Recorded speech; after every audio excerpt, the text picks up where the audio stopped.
दोस्तों, अगर आपका account central bank of India में और आप इसके नेट बैंकिंग को चालू करना चाहते तो आप कर सकते हैं। इसके लिए आपको किसी भी सेंट्रल बैंक ऑफ इंडिया के ब्रांच में नहीं जाना पड़ेगा। आप घर बैठे ही अपने नेट बैंकिंग को चालू करके कंटिन्यू यूज कर सकते हैं। तो कैसे इसको चालू कीजिएगा, चलिए आपको स्टेप बाय स्टेप करके दिखा देते हैं। तो देखिए, इसके लिए सबसे पहले आपको अपने मोबाइल में क्रोम ब्राउज़र को ओपन करना होगा, या फिर आप लैपटॉप या पीसी से करें तो आपको क्रोम ब्राउज़र को ओपन करना होगा। उसके बाद आपको सर्च बार में सर्च करना होगा सेंट्रल बैंक नेट बैंकिंग। जब आप ये चीज़ लिख करके सर्च करते हैं तो सेंट्रल बैंक ऑफ इंडिया का जो ऑफिशियल वेबसाइट होगा आपके सामने देखिए आज का आप देख सकते हैं। आपको इसी के ऊपर क्लिक करना होगा। उसके बाद पहले आपको अपने डेस्कटॉप साइट को यहाँ से ऑन करना होगा। आप देख सकते हैं मेरा ऑलरेडी ऑन किया हुआ। अगर आपको ऑन किया हुआ नहीं तो आपको ऑन कर लेना होगा। उसके बाद देखिए आपको ऑप्शन मिलेगा, यहाँ देखिए लॉगिन का। आपको चलिए दिखाता, आप देख सकते हैं यहाँ पर आपको ऑप्शन मिलेगा लॉगिन का। जस्ट इस लॉगिन के ऊपर क्लिक कर लेंगे। जैसे लॉगिन के ऊपर क्लिक कर देते क्या आपके सामने कुछ ऐसा पॉपअप आ जाएगा। आप देख सकते हैं आपको ऐसे कट के ऊपर क्लिक करके इसको कट कर देना होगा। तो आपको देखिए बलग में ऑप्शन मिलेगा, आपको यहाँ से लॉगिन करने का ऑप्शन मिलेगा। पहले आपको अपना यूजर आईडी डालना होगा लॉगिन करने के लिए। उसके बाद आपको अपना पासवर्ड डालना होगा। अगर आपके पास यूजर आईडी और पासवर्ड नहीं तो आपको बनाना पड़ेगा। तो पहले आपको पासवर्ड क्रिएट करना होगा। इसके लिए आपको नीचे में ऑप्शन मिलता है ऑनलाइन पासवर्ड जनरेट का। आपको इसी के ऊपर क्लिक करना होगा अपने नेट बैंकिंग को चालू करने के लिए। जैसे इसके ऊपर क्लिक करता है आपके सामने कुछ ऐसा पेज आ जाएगा। देखिए पहले आपको बोला जाएगा अपना 10 डिजिट का CIF नंबर डालेंगे तो आपको अपना CIF नंबर डालना होगा, अर्थात कस्टमर आईडी। आपके पासबुक पे ऊपर आपका कस्टमर आईडी दिख जाएगा। उसके बाद आपको कुछ ऑप्शन दिख जाएगा, टोटल 3 ऑप्शन आपको दिखेगा। तो पहला बोलेगा आपको देखिए आंसर एंड सिक्योरिटी क्वेश्चन। अगर आप पहले से इसका एक्टिवेशन वगैरह किए होंगे तो आपको इसको सिलेक्ट करना होगा। अगर आप फर्स्ट टाइम बना रहे हैं अर्थात आपने नेट बैंकिंग को चालू कर रहे हैं, आपको देखिए ऑप्शन मिलता है debit card detail and date of birth का। आपको इसी के ऊपर क्लिक करना होगा। चलिए हम इसके ऊपर क्लिक कर लेते हैं। तो जैसा आप इसके ऊपर क्लिक करें तो क्या आपके इसमें कुछ ऐसा पॉपअप मिल जाएगा। देखिए बोला जाएगा पहले आपने डेबिट कार्ड का जो नंबर होता है लास्ट का 6 डिजिट आपको यहाँ पर डालना होगा। उसके बाद डेबिट कार्ड का जो एक्सपायरी मंथ होगा यहाँ पे डालना होगा। उसके बाद एक्सपायरी ईयर यहाँ पे डालना होगा।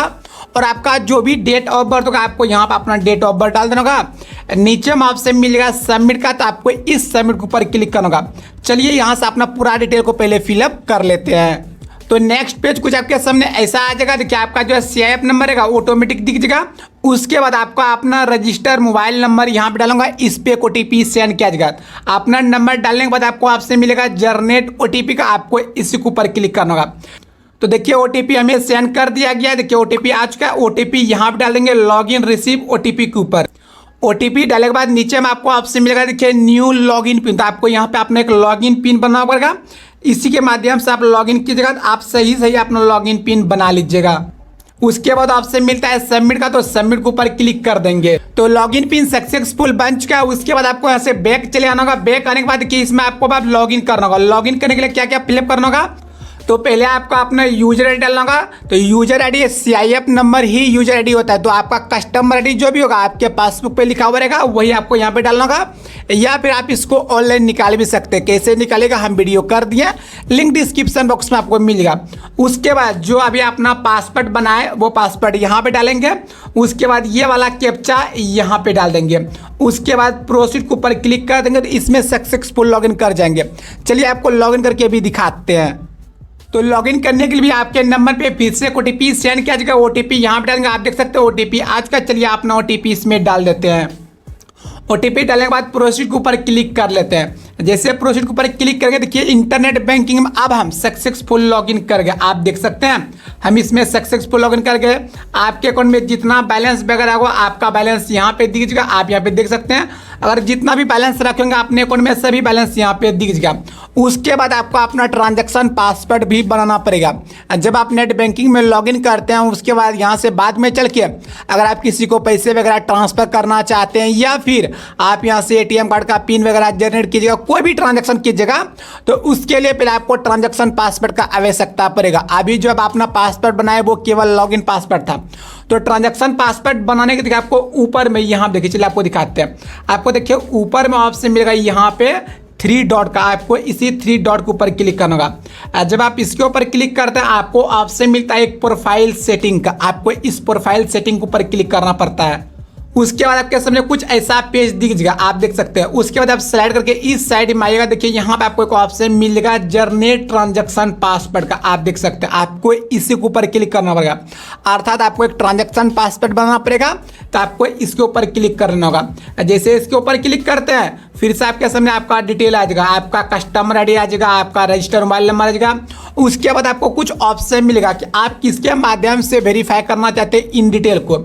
आपको पहला ऑप्शन मिलेगा यहाँ देखिए OTP बाय SMS, अर्थात आपको इसी के ऊपर क्लिक करना होगा। जैसे इसके ऊपर क्लिक करते हैं देन आपको जनरेट पर क्लिक करना होगा। जब आप जनरेट के ऊपर क्लिक करें तो आपके नंबर पे फिर से एक OTP सेंड किया जाएगा, आप देख सकते हैं OTP हमें आ भी चुका है। चलिए अपना OTP डाल भी देते हैं। OTP डालने के बाद नीचे बलग में ऑप्शन मिलता है सबमिट का, तो सबमिट के ऊपर क्लिक करेंगे। उसके बाद आपको ऑप्शन मिलेगा देखिए ट्रांजैक्शन पासवर्ड बनाने का। उसके बाद फिर से आपके नंबर पे OTP सेंड किया जाएगा, आपको अपना OTP फिर से डालना होगा।